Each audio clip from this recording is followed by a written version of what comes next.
আসসালামু আলাইকুম। Crown cement সকালের খবরে আমন্ত্রণ জানাচ্ছি আমি আতকিয়া আদিবা চৌধুরী।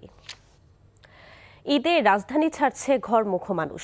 সকাল থেকে বাস ও রেলওয়ে স্টেশনে যাত্রীদের চাপ লক্ষ্য করা গেছে। রাজধানীর কমলাপুর রেলওয়ে স্টেশনে আছেন সিনিয়র করেসপন্ডেন্ট আপেল শাহরিয়ার, সরাসরি যুক্ত হচ্ছি তার সাথে। আপেল, রেল স্টেশনের চিত্র কেমন দেখছেন, আর যাত্রীদের চাপ এবং শিডিউল বিপর্যয়ের কি কোনো খবর রয়েছে কিনা?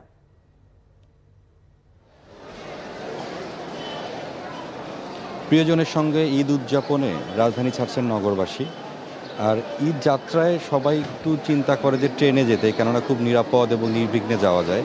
এজন্য ট্রেনেও কিন্তু বাড়তি চাপ। আমি এখন যে কমলাপুর রেল স্টেশনে রয়েছে, এখানে দেখছি যে ঈদ যাত্রা যে মানুষের যে চাপটি লক্ষ্য করা গেছে। আর আপনি যেটি বললেন যে শিডিউল বিপর্যয়ের বিষয়টি, সকাল থেকে যে কয়টি ট্রেন ছেড়েছে মোটামুটি স্বাভাবিক সময়েই, নির্ধারিত সময় সেটি ছেড়েছে। তবে যেটি হচ্ছে রংপুর এক্সপ্রেস, যেটি ৯টা ১৫ মিনিটে ছাড়ার কথা ছিল, সেই ট্রেনটি এখনও প্ল্যাটফর্মে এসে পৌঁছায়নি। এজন্যও কিন্তু ভোগান্তির মধ্যে পড়েছেন। আমার পিছনে যে যাত্রীগুলো দেখছেন হয়তোবা, সেটা বেশিরভাগই হচ্ছে রংপুর এক্সপ্রেসের যাত্রী। তারপরও তারা বলছেন যদিও বলা হচ্ছে যে একটি ঈদ যাত্রাটি যাতে নিরাপদ নির্বিঘ্ন করা যায়, স্টেশন থেকে শুরু করে কমলাপুর স্টেশনে যারা দায়িত্বে রয়েছেন তারা সর্বাত্মক চেষ্টা করছেন। তবে যে এই যে ভোগান্তি, আজকে যে একটি ট্রেন শিডিউল বিপর্যয় হয়ে যাচ্ছে, অর্থাৎ বলা হচ্ছে সম্ভাব্য এই রংপুর এক্সপ্রেস ট্রেনটি ২ ঘন্টা পরে ছাড়বে, অর্থাৎ এখানে বলা হচ্ছে 10টা ৪৫-এ সেটি ছাড়বে। যেহেতু এখনও এসে পৌঁছায়নি, সেটি কখন পৌঁছাবে আবার যাত্রী নেয়ার একটি বিষয় থাকে। তবে এখান থেকে একটি সতর্কবার্তা বা যেটি বলা হয়েছে যে কোনোভাবেই যাতে ট্রেনের ছাদে যাতে কেউ যাত্রা না করে, না ওঠে, এই জন্য কিন্তু আমি দেখেছি যে একটি কঠোর ব্যবস্থা নেওয়া হচ্ছে কোনোভাবেই যাতে ট্রেনের ছাদে উঠে কেউ না যায়। সেজন্য কিন্তু সেই বিষয়টি গুরুত্ব সহকারে বিবেচনা করছে রেল কর্তৃপক্ষ। জানছিলাম ঘরমুখো যাত্রীদের খবরাখবর। চট্টগ্রামের জঙ্গল সলিমপুরে যৌথ বাহিনীর ক্যাম্পে হামলা চালিয়েছে সশস্ত্র সন্ত্রাসীরা। এ সময় সন্ত্রাসীদের সাথে যৌথ বাহিনীর গুলি বিনিময় হয়। র্যাব জানায়, গত রাত ১টার দিকে ইয়াসিন বাহিনী নামে এক সন্ত্রাসী দল যৌথ বাহিনীর ক্যাম্প লক্ষ্য করে গুলি চালাতে শুরু করে। র্যাব ও পাল্টা গুলি চালায়। প্রায় ২ ঘন্টা গুলি বিনিময় শেষে সন্ত্রাসীরা পিছু হটে। ইতোমধ্যে যৌথ বাহিনীর অতিরিক্ত সদস্য ঘটনাস্থলে পৌঁছে এলাকাব্যাপী তল্লাশি করে সন্দেহভাজন বেশ কয়েকজনকে আটক করে। একসময় সন্ত্রাসীদের অভয়ারণ্য জঙ্গল সলিমপুর চলতি বছরের ৯ মার্চ নিয়ন্ত্রণে আনে যৌথ বাহিনী। ঘটনাস্থলে রয়েছেন সিনিয়র করেসপন্ডেন্ট আরিচ আহমেদ, সরাসরি যুক্ত হচ্ছি তার সাথে।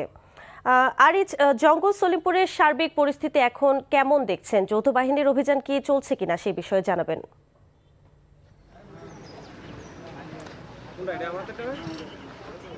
হ্যাঁ আদিবা, এই মুহূর্তে অভিযান এখনো চলছে। তবে একটু আগে অভিযানের অংশ হিসেবে জেলা পুলিশ সুপার এখানকার উনি সাংবাদিকদের ব্রিফ করেছেন। এছাড়া যে এই বিভিন্ন সড়কগুলো আসলে এখানে বিচ্ছিন্ন করা হয়েছে। এছাড়া এখানে অভিযানে যৌথ বাহিনী অংশ নিয়েছে।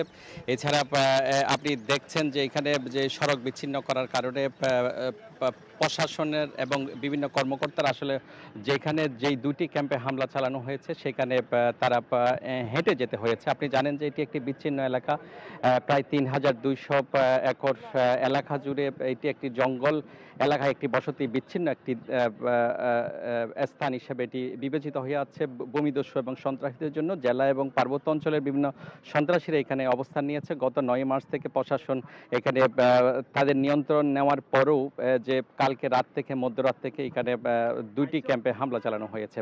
এছাড়া আপনি জানেন যে আগামী ৩১ তারিখ এখানে দুটি ক্যাম্পের উদ্বোধন করার কথা আছে স্বরাষ্ট্রমন্ত্রী, কিন্তু এর আগে এই দুইটি ক্যাম্প সন্ত্রাসীরা হামলা চালিয়েছে এবং বুলডোজার দিয়ে তারা এখানে হামলা সব ক্যাম্প ভেঙে দেওয়া হয়েছে বলে আমাদেরকে জানিয়েছেন। তো এখন অভিযান চলছে। সর্বশেষ অবস্থা আমি নতুন কোনো তথ্য পেলে আবার আপনার মাধ্যমে দর্শককে জানিয়ে দেওয়া হবে। আদিবা, এই ছিল এখানকার সর্বশেষ। জানছিলাম সলিমপুরের সবশেষ খবর।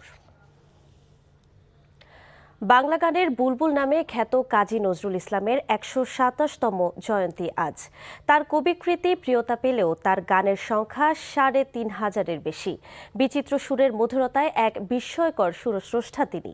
তার গানে যেমন উঠে এসেছে প্রেম, বেদনা, দ্রোহ, স্বদেশ চেতনা, তেমনি উঠে এসেছে ভারতীয় পুরাণ ও ইসলামী ঐতিহ্য চেতনাও। মহাপ্রয়াণের এত বছর পরও কাজী নজরুল ইসলাম বাংলা গানের জগতে হয়ে আছেন মুকুটহীন সম্রাট।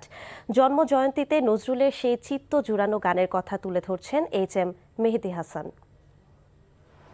আমায় নাহি গো ভালোবাসো, শুধু ভালোবাসো মোর গান। কাজী নজরুল ইসলাম এক বিস্ময়কর শিল্পস্রষ্টা। মানুষের ভালোবাসায় সিক্ত হয়েছেন যিনি বিদ্রোহী কবি ও বিধায়। যদিও তার বৈচিত্র্যময় শিল্পকুশলতার প্রধান দিক তার গান।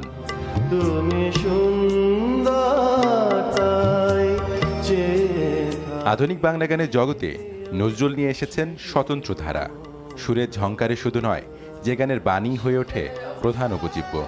এত বছর পরেও আমরা তার গানগুলোই গাইছি, এবং যখনই আমাদের কোনো দৈন্যের কারণ আসে, দ্রোহের কারণ আসে, আমাদের কোনো মতবিরোধের কারণ আসে, আমরা নজরুলকে স্মরণ করি। তার বাণীগুলো অমর হয়ে আছে। দাঁড়ালে দুয়ারে মন কে তুমি ভিখারিনী। এই যে ভিখারিনী মানে ভিক্ষুককে মিন করেনি, ভিখারিনী বলতে প্রেমের জন্য অপেক্ষা করছে, সেই হিসেবে ভিখারিনী বলছে যে আমি একটুখানি প্রেমের আশায় দাঁড়িয়ে আছি।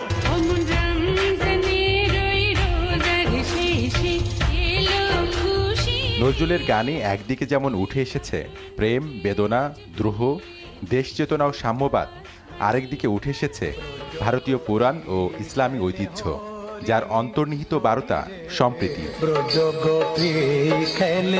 এমন কোনো ধারা নেই আসলে ওনার গানে উনি নিয়ে আসেন। এটা কিভাবে সম্ভব হয়েছে, এটা আমাদের কাছে আসলে বিস্ময়।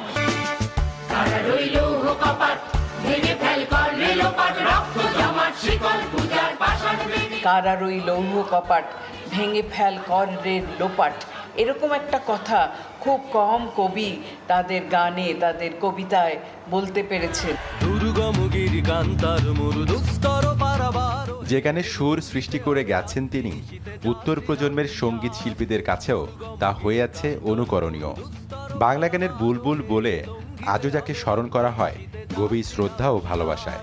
এখন ভারতে কিছু কিছু সুর আছে প্রচলিত, যেই সময় নজরুল নিভে গিয়েছিলেন, তার বাক রুদ্ধ হয়ে গিয়েছিল, তিনি অসুস্থ ছিলেন, তখন কিছু কিছু সুরকাররা তাদের কিছু কিছু গানে সুর দিয়েছেন, যেটা নজরুলের সুর নয়। আমি সরাসরি ফিউশনের ঠিক বিপক্ষে নই।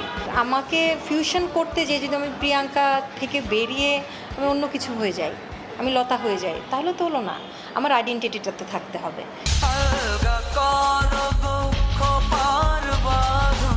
নজরুলের এক জীবনের যে বৈচিত্র্যময় সৃষ্টি সম্ভার, তা বাংলাভাষী প্রতি মানুষের হৃদয়ে আজও চিরজাগরুক। জন্মবার্ষিকীতে এই সুরসাধকের প্রতি রইল প্রাণের প্রণতি। আমারে দেব না ভুলিতে।